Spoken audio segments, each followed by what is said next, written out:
Got a message. This meeting is being live streamed. Yep, that's it. That's it. So we should be good to go. Okay, I apologize, group. All right. Got a message. This meeting is being live streamed. Yep, that's it. That's it. Oh, so we have an echo. Okay, probably, is the echo gone now? Yeah, it has. It's gone. Okay.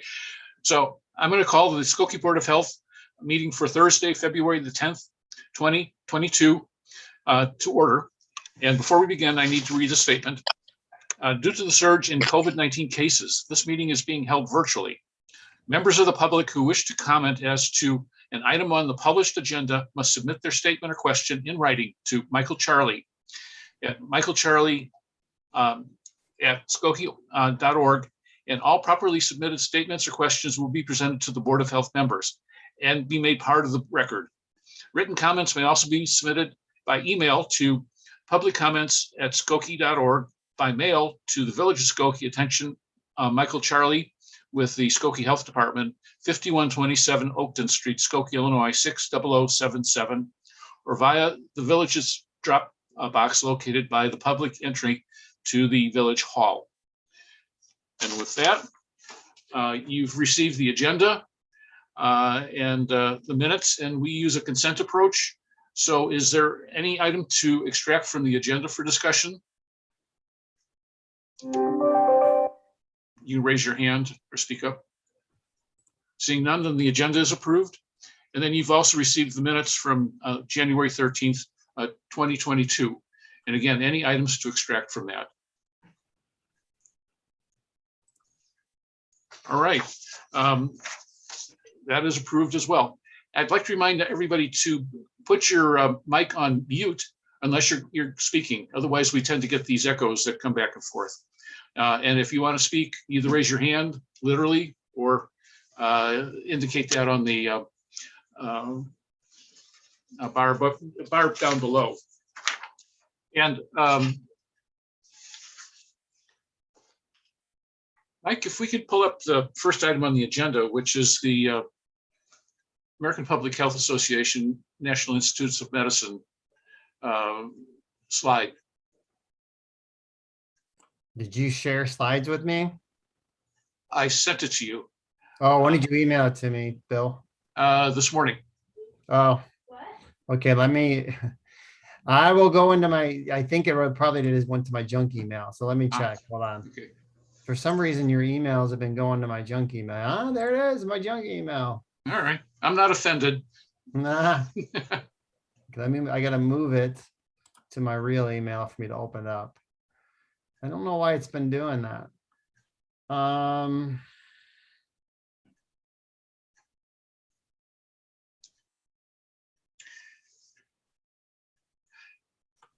You know, I haven't shared anything on a screen, but if I use share screen, can I open it up on mine? You should be able to. Okay.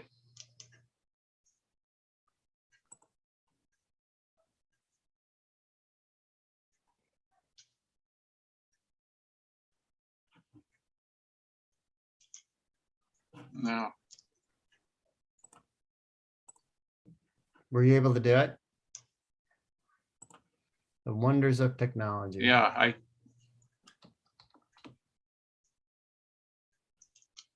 go to files.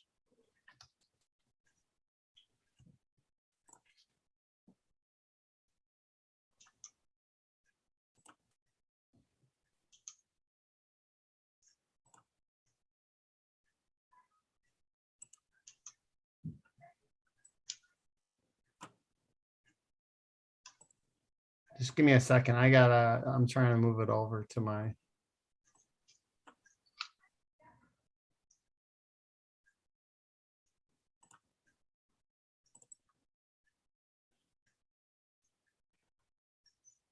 Okay. You got it? I do. I just Okay. Now I have to go back to this and pull it up.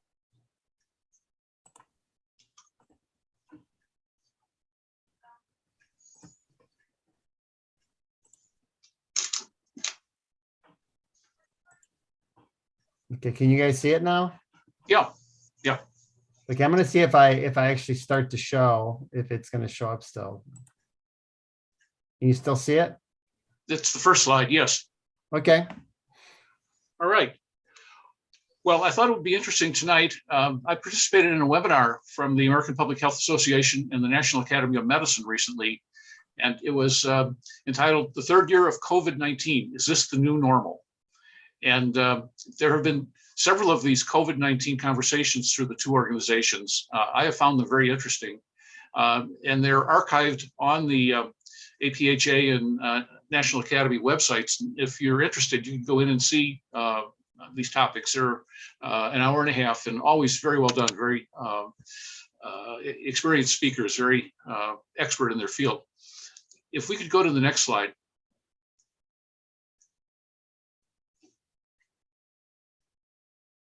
There, okay. So we're entering the third year of SARS-CoV-2. And thinking back what's happened in the last 2 years, about this time 2 years ago, we were just beginning to identify cases in Illinois. And it started with a lack of testing, treatments, and therapies. And I volunteered with the health department to do contact tracing. And it was a real challenge because we didn't have phone numbers. People wouldn't talk to us. I knew we were missing cases. And where we had people that had confirmed COVID and members of their family were sick, I had to tell them, well, don't bother getting tested because of the scarcity of tests. Just assume that they're positive and quarantine for 10 to 14 days. And so I know we were missing cases. There's been very mixed public health messaging as well. This has caused confusion.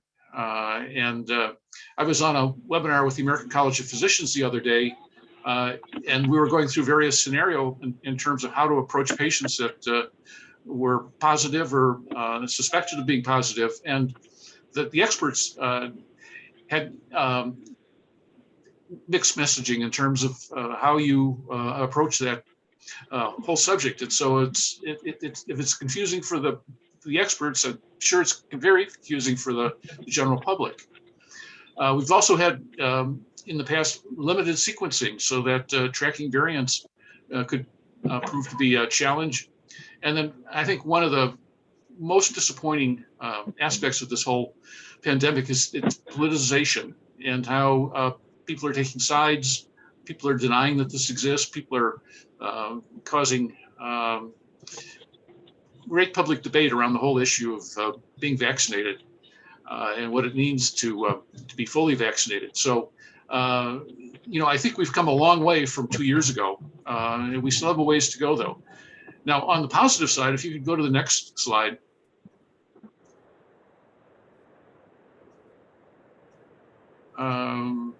There, yeah. We now have, in 2 years, effective and safe vaccines. We have effective mitigations, masking, social distancing, hand washing. We have therapeutics now, monoclonal antibodies, antiviral medications. And last month, I thought Dr. Chundy did a great job talking about where these therapies can be used in the treatment of COVID. We also now have treatment guidelines and protocols, although, as I said, sometimes it's kind of confusing. A huge advancement in the last 2 years has been the use of telehealth. And myself and my family have had advantage of that. I think that is here to stay. It's an application of technology that really sped ahead of where we probably would have been without the pandemic. And I think it's a welcome addition. The other thing is that we've transitioned from inpatient to outpatient care. And patients who test positive can, if appropriate, get the monoclonal antibody infusion. Antivirals are beginning to be available. And so we can keep people out of the hospital in many of these cases, especially with the milder cases. And then the next slide. So what's ahead? New variants. Who knows, as this virus continues to circulate, what we're going to have in the way of new variants and how transmissible and lethal they'll be. Are we transitioning from a pandemic to an endemic and learning to live with COVID? This has been discussed now in the public discourse. To mask or not to mask? And we're in the middle of this whole debate. various states and school systems and churches are in this debate in terms of masking. And it looks like we're hurtling toward not masking. I don't know if that's the right way to go. We may not know until we see another surge if that's going to happen. As I said, the guidelines are changing, they're confusing, and the law is changing too. We're having courts adjudicate various things such as mandates for vaccination. And, in some jurisdictions it's required, in some jurisdictions it's not. One fact is that there's limited availability of supplies and medication, particularly around the antivirals. We're being told that the supply should be adequate by this summer, but is it a little too late for people that are symptomatic now? A huge issue is children's mental and emotional health. They've suffered through 2 years now of off and on virtual learning, not socializing with their peers, and it remains to be seen what the consequence of that is going to be. But lost learning opportunities and the educational impact could be a generational type of thing. And then another thing that we need to do in the next several years is to restore the trust in public health, so that when public health makes a determination in terms of mitigation or vaccination, that it's not felt to be a political issue, and it really is coming from our best intention for the greatest good for the greatest number. So that was my takeaway from this webinar. Any questions or any input?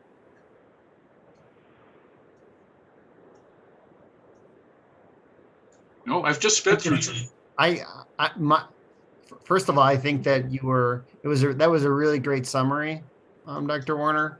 And I think it sort of wrapped it from beginning to end. Sort of, I almost, like, in my head was putting a timeline to all of that stuff, Yeah. and just visualizing in my head as I walked through the pandemic, what we experienced in the health department, and it was all the above. And I think that, like you said, I think that the governor's office and the CDC are trying to shift this from a pandemic to an endemic, and making it sort of a new norm, and trying to just sort of live with the reality of this disease at this point. So, I enjoyed your presentation. Thank you. And certainly this whole issue around masking, we have a population or subpopulation that is immunocompromised, immunosuppressed. And I think we have to accept the fact that some people are going to be masking in the future for their own protection. So, Mike, could you go on to the next slide? I don't see any other comments. No.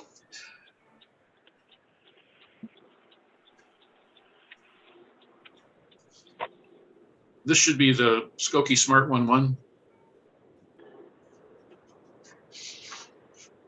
You guys can't see the Skokie Smart 11 on your screens? No.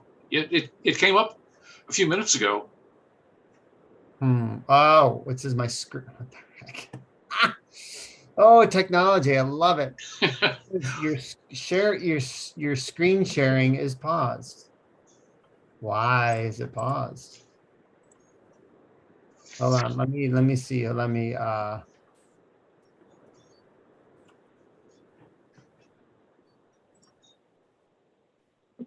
Can you see the screen again?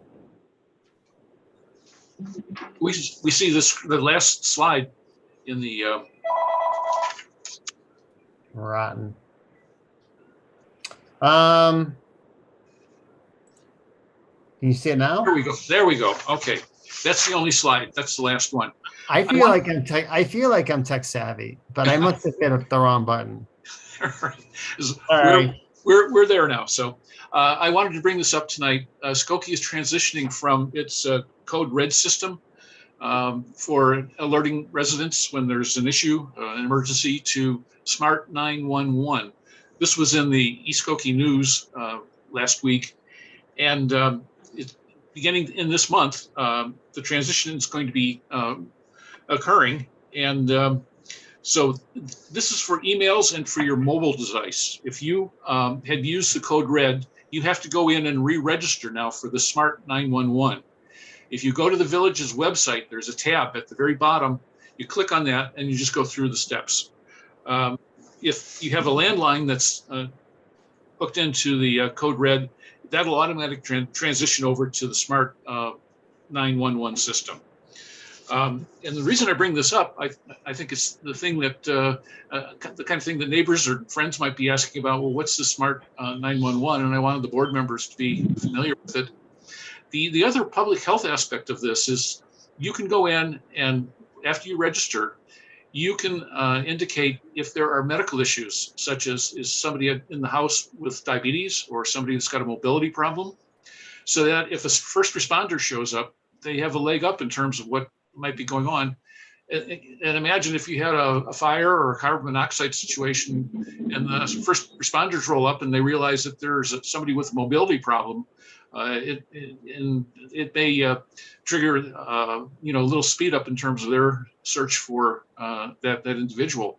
So I just want to mention it as a point of information for the board, and I would encourage you to go and take a look at the site and register it. If nothing else, it'll tell you when you have alternate street parking in a snowstorm as an alert.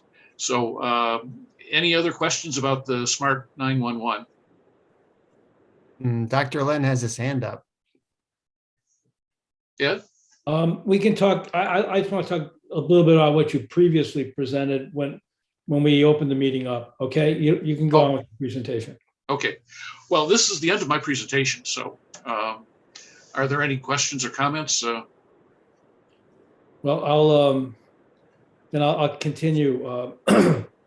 And again, I apologize. I don't have the agenda in front of me, but when you were talking a little about the masking issue, and I've been thinking about this a lot, and I think part of the challenge is that we're really not as well vaccinated as we claim to be.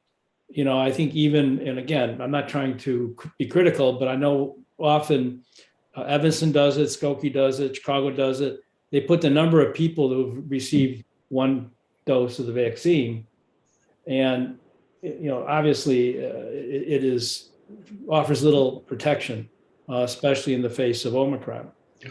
And I think we should be moving towards this concept of up-to-date vaccine, including the third dose for immunocompromised or boosters for those that are otherwise normal, because that's really the only individuals that should feel comfortable a little bit not wearing a mask, even as these numbers come down, because there's still a lot of disease in circulating until we get below a true positivity rate of 1. And we don't know what our positivity rate is now because we don't have an accurate denominator, because so many people are doing home testing, and that's not getting recorded accurately anywhere.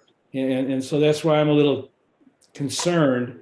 When I was listening to Dr. Ezeki yesterday, she said, well, you still should wear masks, even though there's no governmental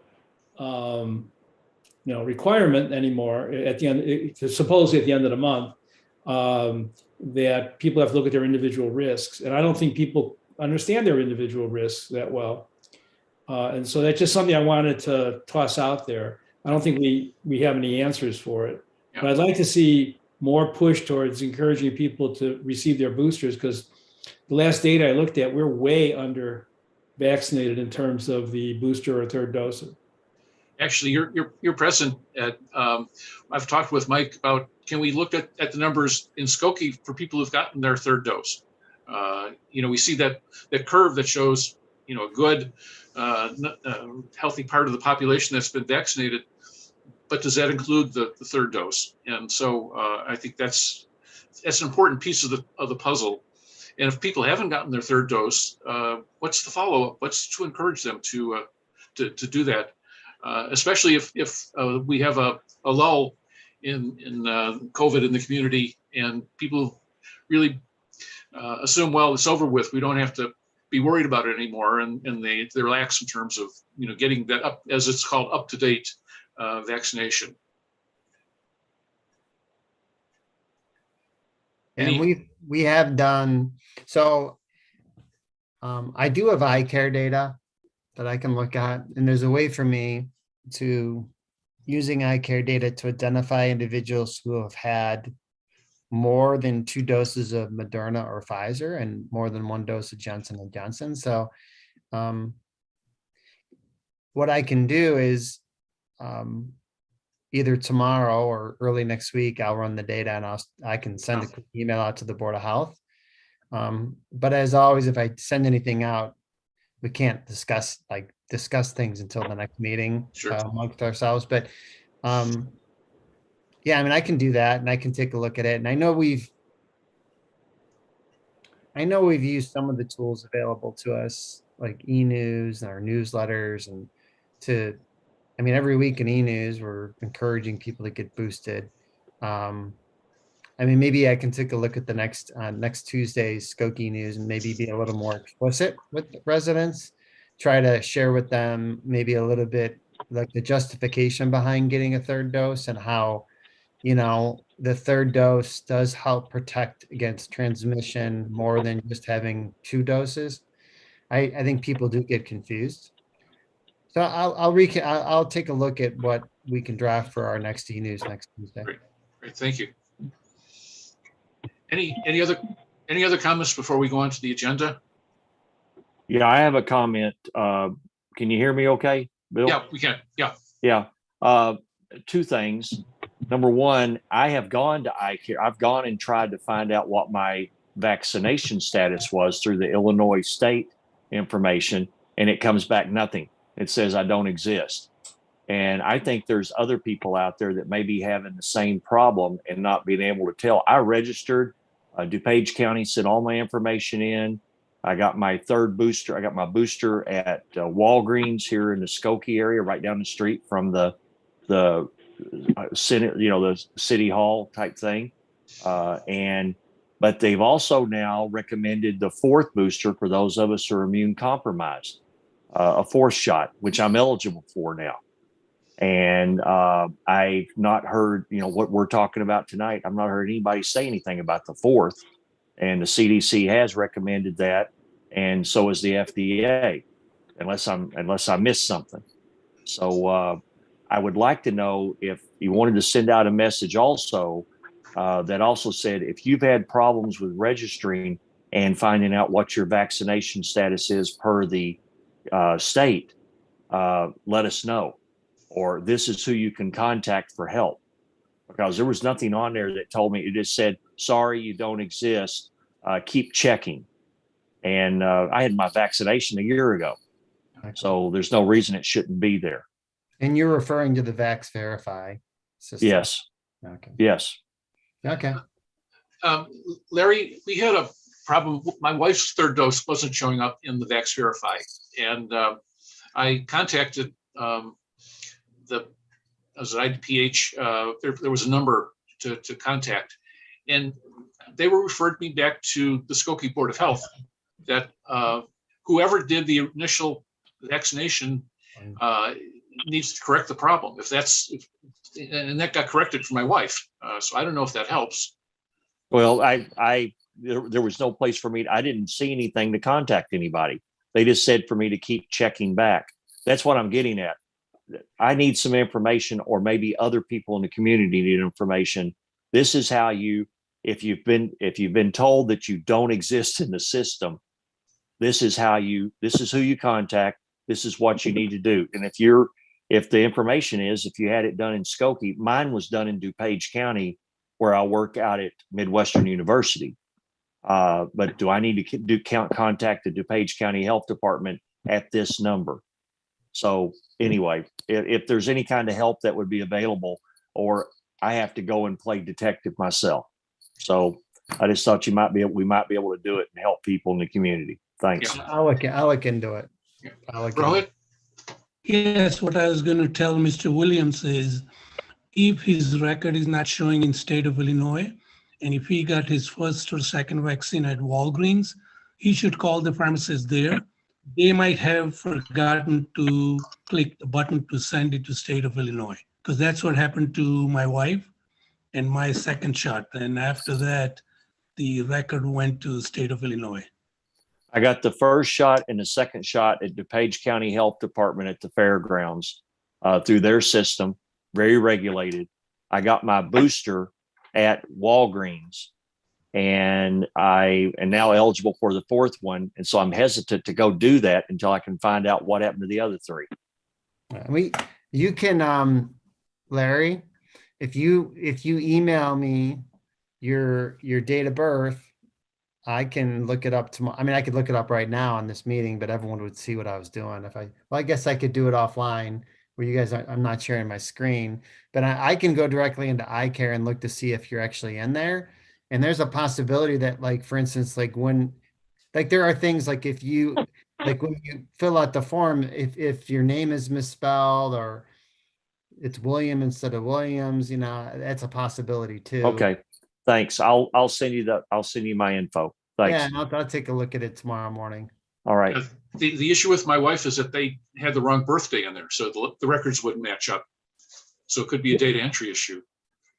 Yeah, I knew a situation where people may not have included a middle initial, but they did use a middle initial at one time, or they didn't use their full name. They used their, like Larry instead of Lawrence, and the system isn't forgiving. It's very precise.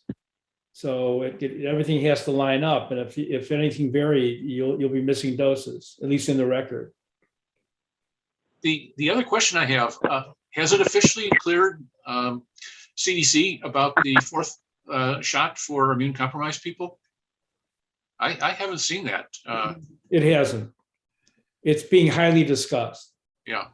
And there's a little bit of a paucity of data, except for some of the studies that were done in Israel.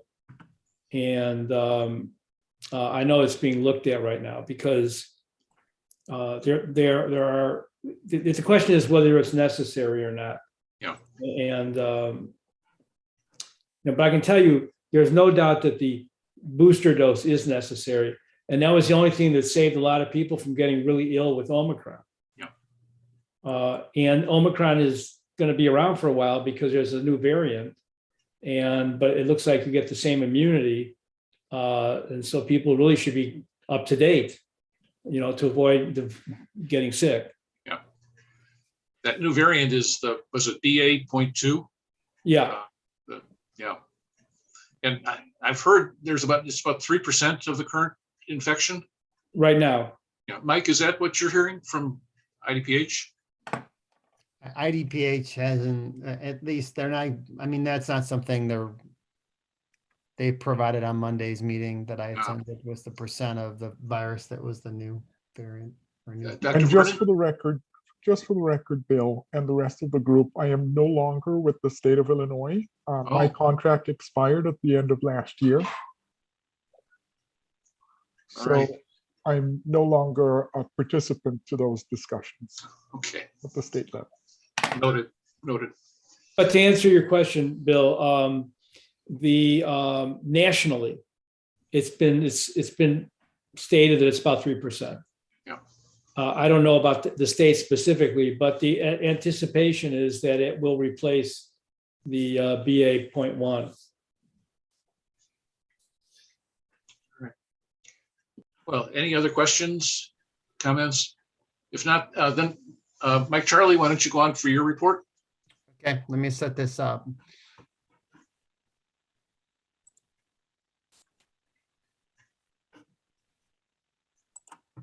It's just going to take me a second. I'm working off a couple screens. I apologize. Oh, you're demonstrating impressive mental ability, able to hold two thoughts at one time. Okay, just give me 1 second to. Sure. Okay. Can you see my screen? You can, okay. Yeah. Okay. So I'm going to provide some updates regarding COVID since the last time we met. And the first thing obviously is that, so we, and I have some charts I'll show you on the next couple of pages, but we and the rest of the state, Chicago, Cook County, saw this incredible increase in cases from mid-December through, for us, I think it was January 7th. I think the city of Chicago said for them it was January 8th.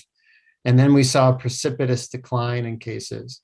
So as I was looking at last month's Board of Health presentation, we had said we had had a significant increase, but this lately has really been significant. For the previous variants, we saw a slower curve, and we knew that from what South Africa and Great Britain, that they had also seen sort of a sudden spike and a sudden decline, and we're seeing that too with this variant. And I'll show you that. I think that the slides on the next couple pages will sort of paint a picture with that. I think our community transmission rate as of yesterday was slightly over 200, where we had a community transmission rate over 2,000 back in January. It's the last 7 days per 100,000 of population, and anything over 100 is considered high still.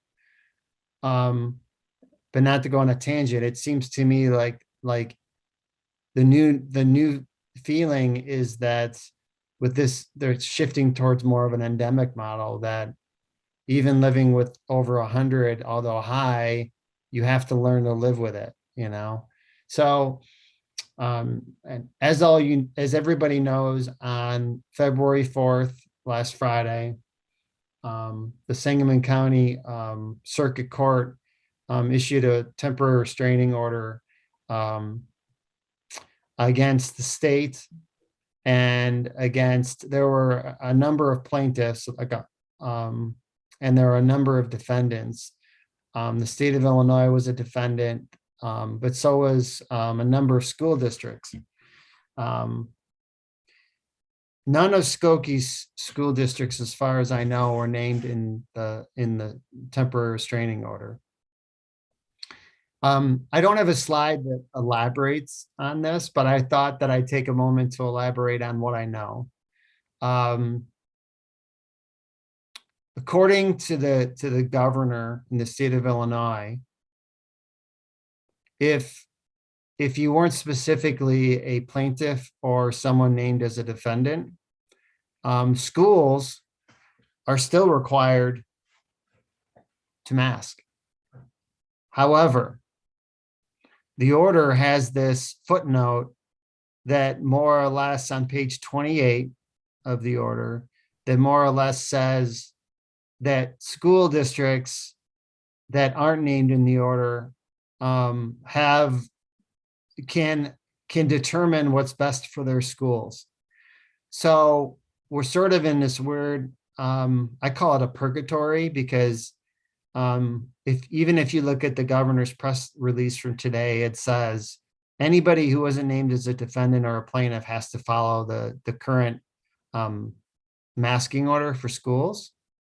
But there are schools around the state who weren't named as defendants that have decided to go to their boards and vote to update their mask policies to be either optional, or well, most of them it would be optional. And I don't think as a health department, our response to all of this is that we are recommending to our schools to continue to mask. We are not going to be in the business of enforcing that order if any of our schools decide to go optional, which Erie Crown did. And by the way, I had a lengthy discussion with Rabbi Samber yesterday about this. So, and we're in touch with them. What our goal as a health department is going to be is to work very closely with the schools moving forward, despite what they decide, and use all of the mitigation measures available to them, including social distancing, testing, cohorting, and mask usage, and also to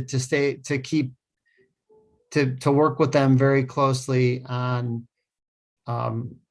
keeping line lists, identifying outbreaks, identifying epi-link cases, and ensuring that those schools have worst case scenario, or not worst case scenario, but have contingency plans.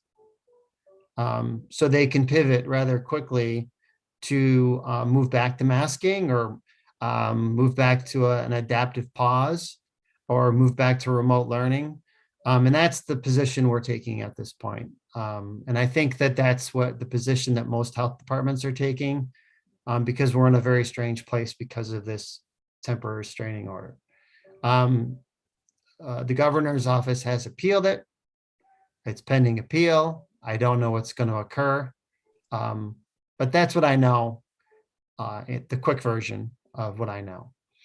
The state of Illinois did extend their mask order through March 5th, and then we extended our local mask order through March 7th.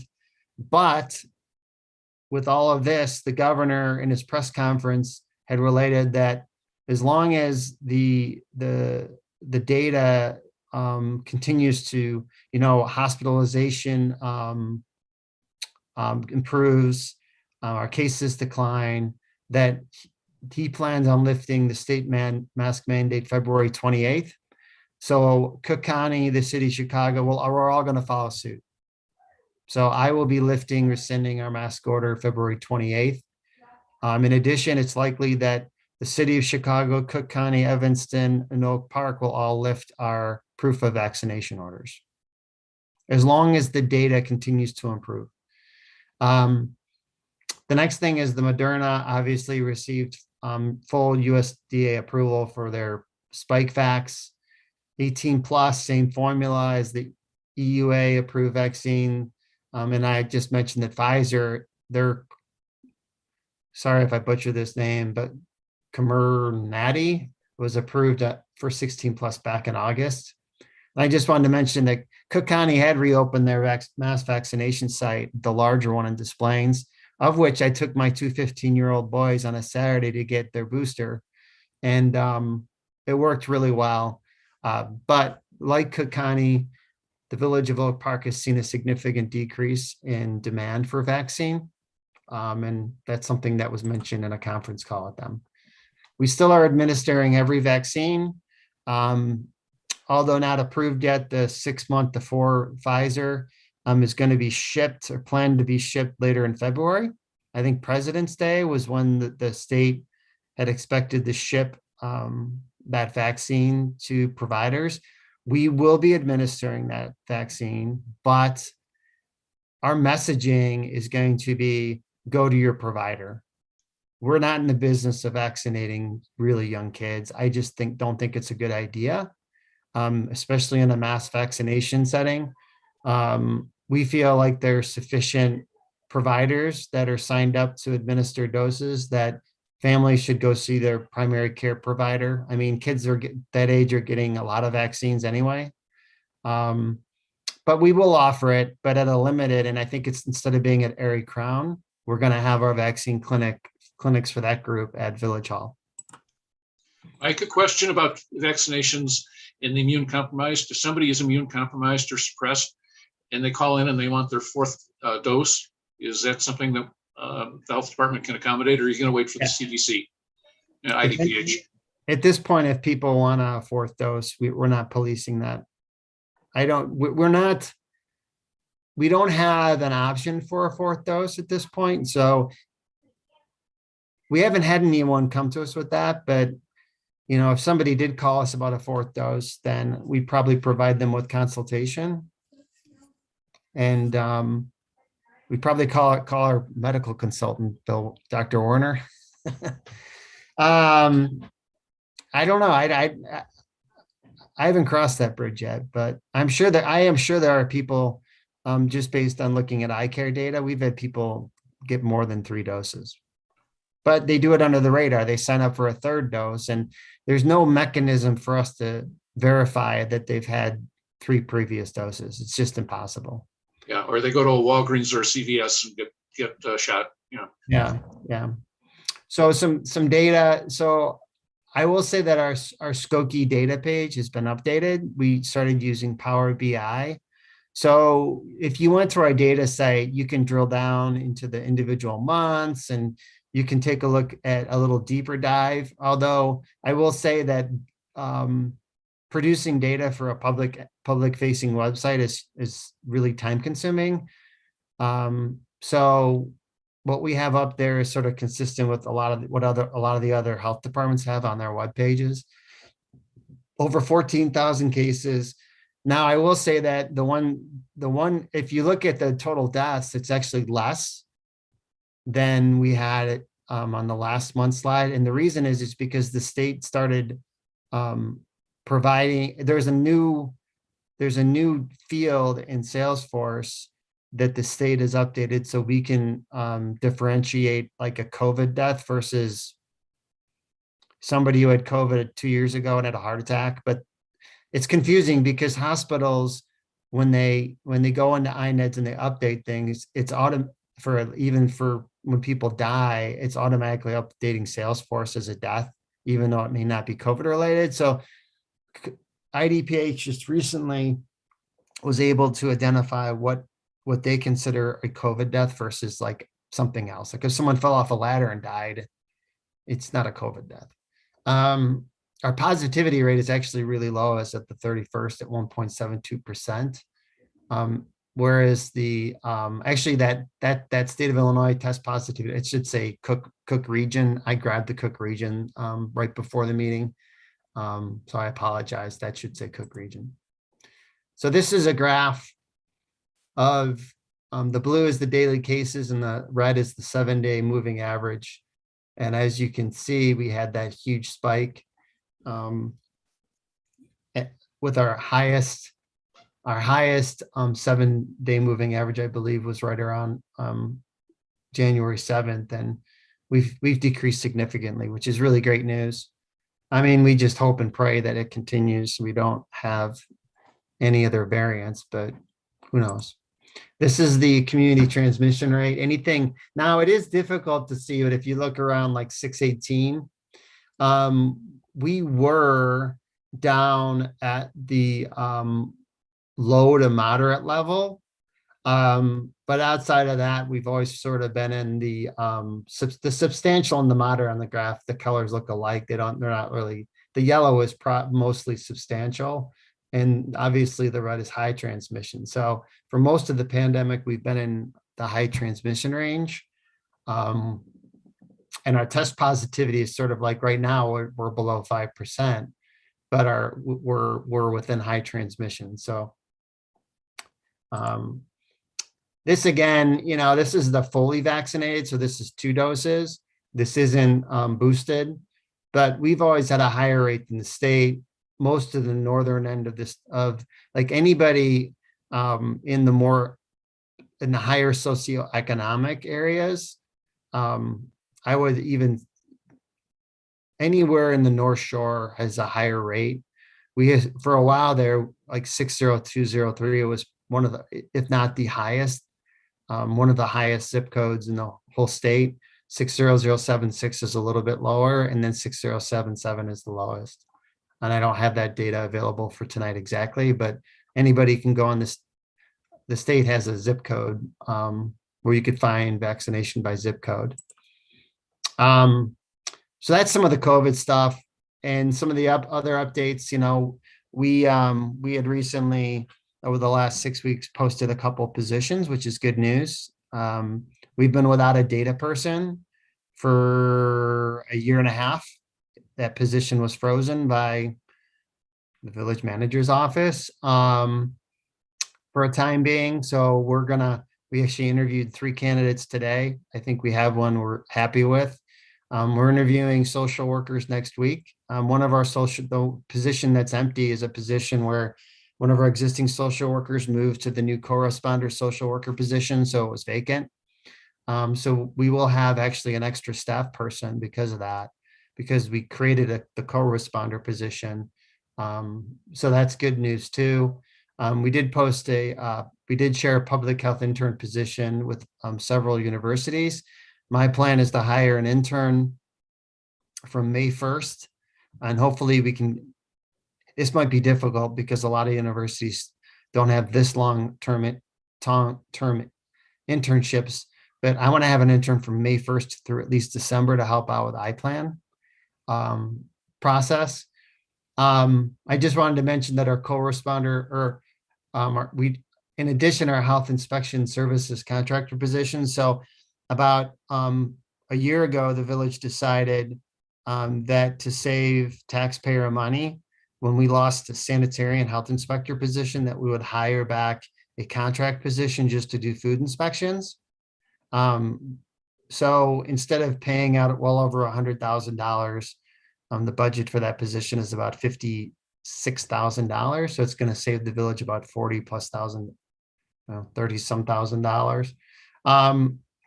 So that position we did receive, we had an RFQ, we had a couple, we had a company submit an RFQ, and they inspect like 10 other municipalities, and it's likely that we're going to sign an agreement with them soon. The co-responder program, phase 2, started November 1st. We've been averaging about 36 cases of individuals with mental behavioral health crisis since then, and that doesn't include all the follow-up visits and everything else. I just wanted to mention we do have an Oakton Village partnership. It's a certificate program where individuals that are income eligible can apply, and the village will pay for, it's like 15 hours or less certificate programs, and we'll pay for those certificate programs. We had 7 people apply this last time around, and 5 ended up, we had more than 7 apply, I think, but we ended up picking 7, 2 dropped out. But we're going to open up the application for that program again, because we received additional monies through CDBG monies and through the Community Foundation. It's a really great program. I just wanted to, I don't know if any of you saw this, but on January 13th, Sue Riesberg and Jen Davis were interviewed on Chicago Tonight, and Sue sang and it got put on the news, and it was really, she's saying something about how COVID sucks, and I thought it was really entertaining, and in addition provided information on COVID and what we're doing regarding vaccinating individuals. But if anyone can find it on the internet, if I had time, I would have found it and shown it to you tonight, but I ran out of time. And I just mentioned, as I mentioned earlier, the COVID-19 data website has been updated. So those are my updates. And I'd like to open it up to any questions anybody has.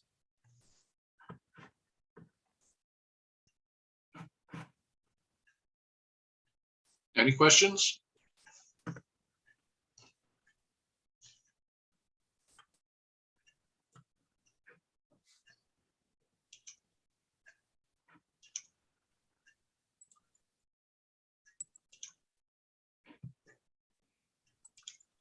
I have a question. This is Heidi. I'm just wondering a little bit more about the schools and how they're handling the lifting of the mask mandate. So at my end of Skokie, in Evanston Township, districts 202 and 65 have said they'll follow the science. And so we're keeping with the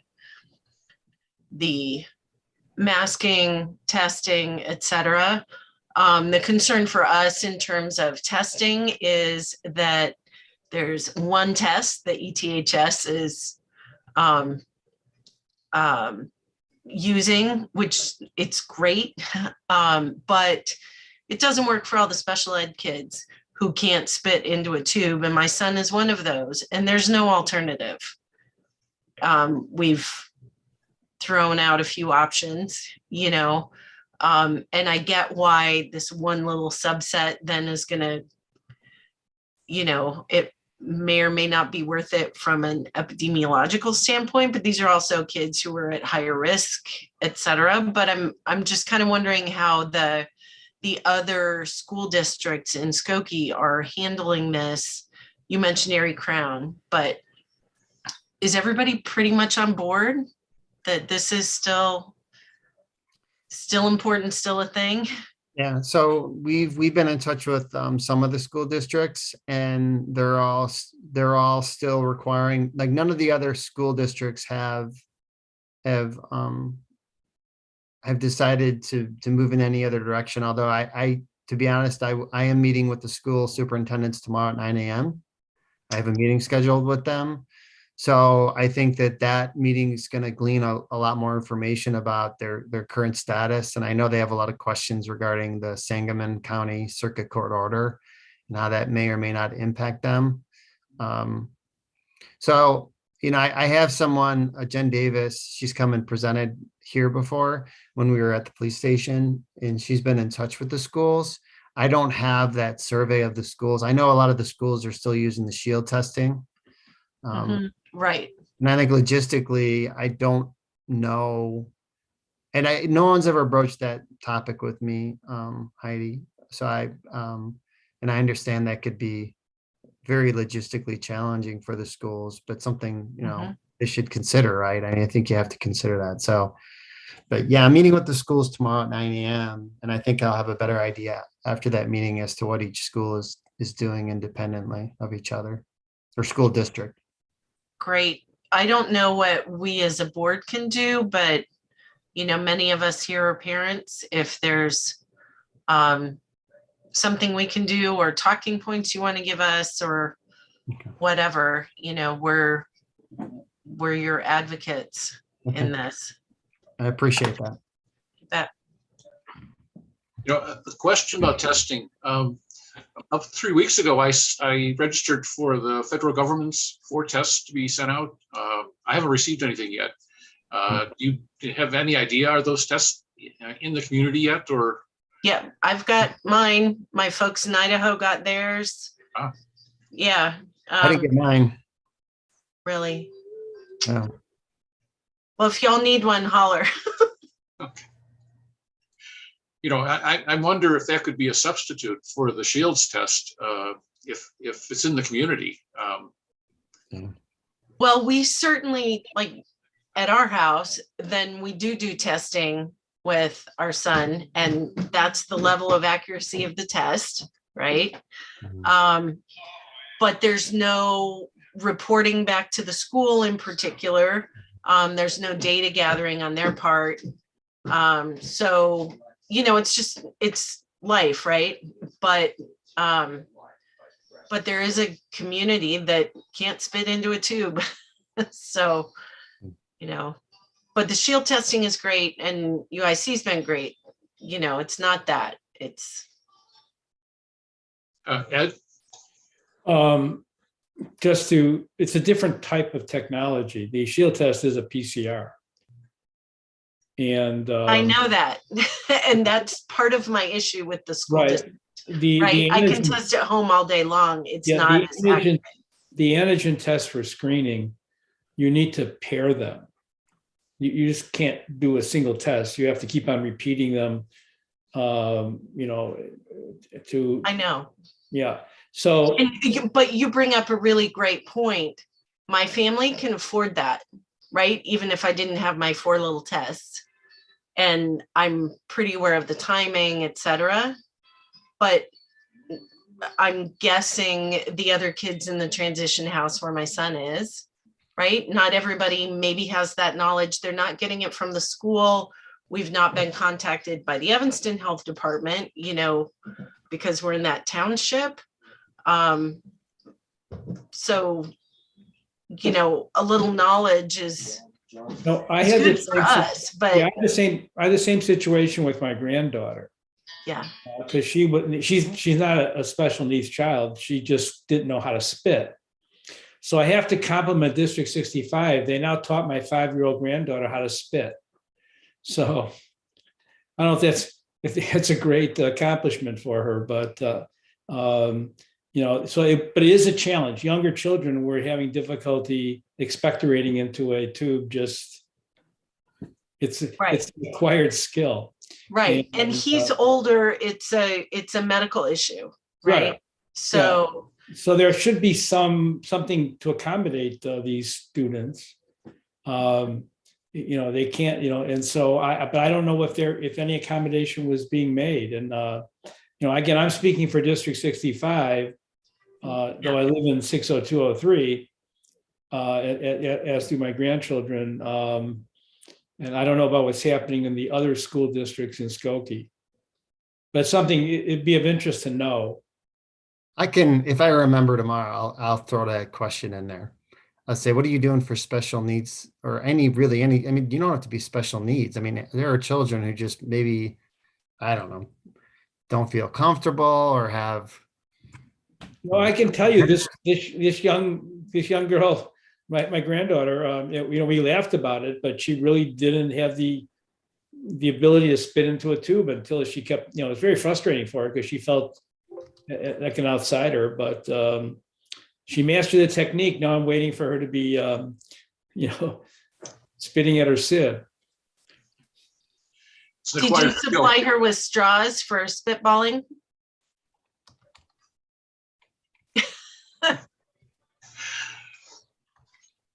All right. Well, thanks, Mike. We'll look forward to the follow-up. Yeah. Maureen, did you have your hand up? I had trouble spitting the first time I did the PCR at Loyola to get tested. But Heidi, wouldn't the IEP and the ADA protect? Well, all these kids, Yeah. this community of kids that Eamon is with, they've all got IEPs, and it's not so much the IEP, it's just, they're trying to do what they can holistically for the community, No, but the ADA should protect all of them. They have to make accommodations. Well, right. And, and there's part of that, we want to be partners in the school district and not just the squeaky wheel, but, there's no parent. Not that's a everybody lawyer has that the could help voice, you with right? this? I know it's a thing, definitely, and it's a concern, Yeah, yeah. But Thank you, Dr. thank Warren. you.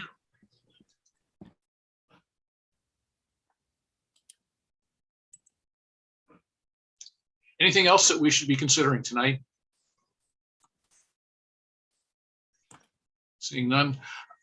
Mike, were there any public comments? I did have one. Let me pull it up.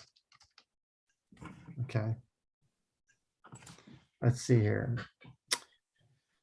Oh, sorry about this. Let me go here and go to the inbox.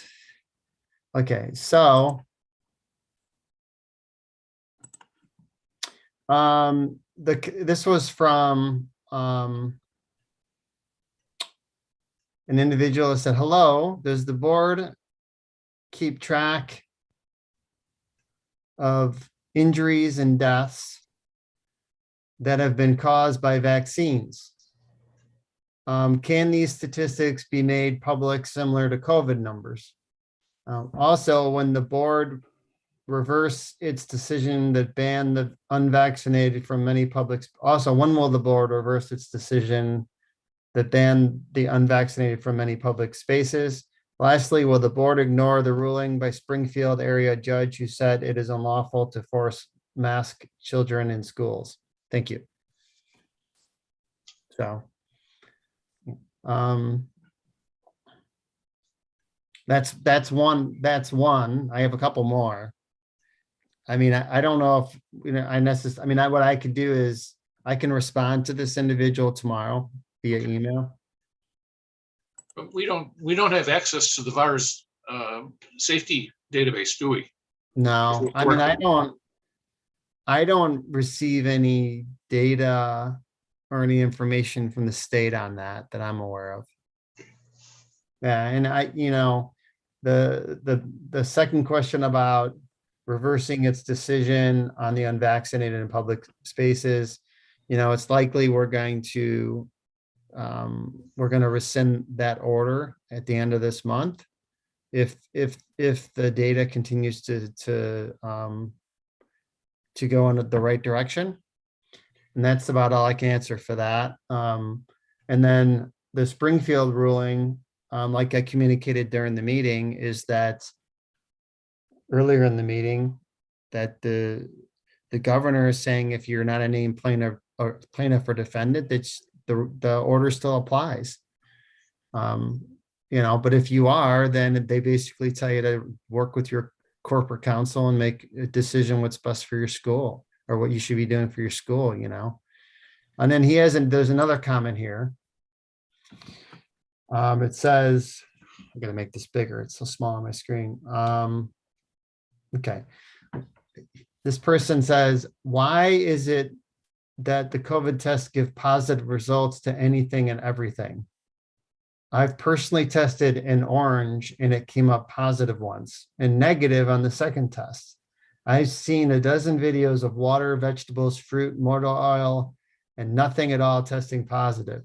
The inventor of the gold standard PCR test says it does not detect viruses and is being fraudulently used by people like Fauci. Most importantly, how about reassessing the methods used in hospitals to treat people? Question mark. I know almost no one survives remdesivir and vents, which are the primary treatment protocol for anyone labeled COVID. I know there's huge incentives to label and use these treatments. Why are we using something that is killing so many people? Why are we not using non-invasive techniques? I personally know of several people who died from these horrible treatments who were fine before being treated. That's the end. Well, there are multiple issues in there. I don't know quite how to address it. Yeah. And It's all anecdotal information. I mean, there's nothing to act on there. Yeah. Well, and I think with public comment, you know, I mean, the board members can choose to respond or just listen. I mean, that's the intent of public comment, is to kind of digest their comment. And this is something else where I can thank him tomorrow morning for submitting public comment, and it was read at the Board of Health meeting. We discussed it. Yeah. Larry, you have your hand up? Yeah, and I totally concur with that, is that we don't respond in a positive way or a negative way. Just thank them for their comment and, continue. And we ask them to please continue to follow the guidelines, that we follow with the Board of Health. And we appreciate that, and just leave it at that. Because this is anti-vaxxers, anti-everything else. He's probably wanting to get some of the, I can't think of the parasite dewormer from the cattle. Ivermectin. Ivermectin. He's welcome to use that, but I don't think we need to go any further with it. We just leave it alone and let it happen. So, and of course, they're hearing our response right now too, right? Yes. Yeah. Okay. And there's one more public comment. Okay, the third public, so he sent the same email twice. So the first email I read was the exact same as his first email. So this one I won't read because it's the same public comment.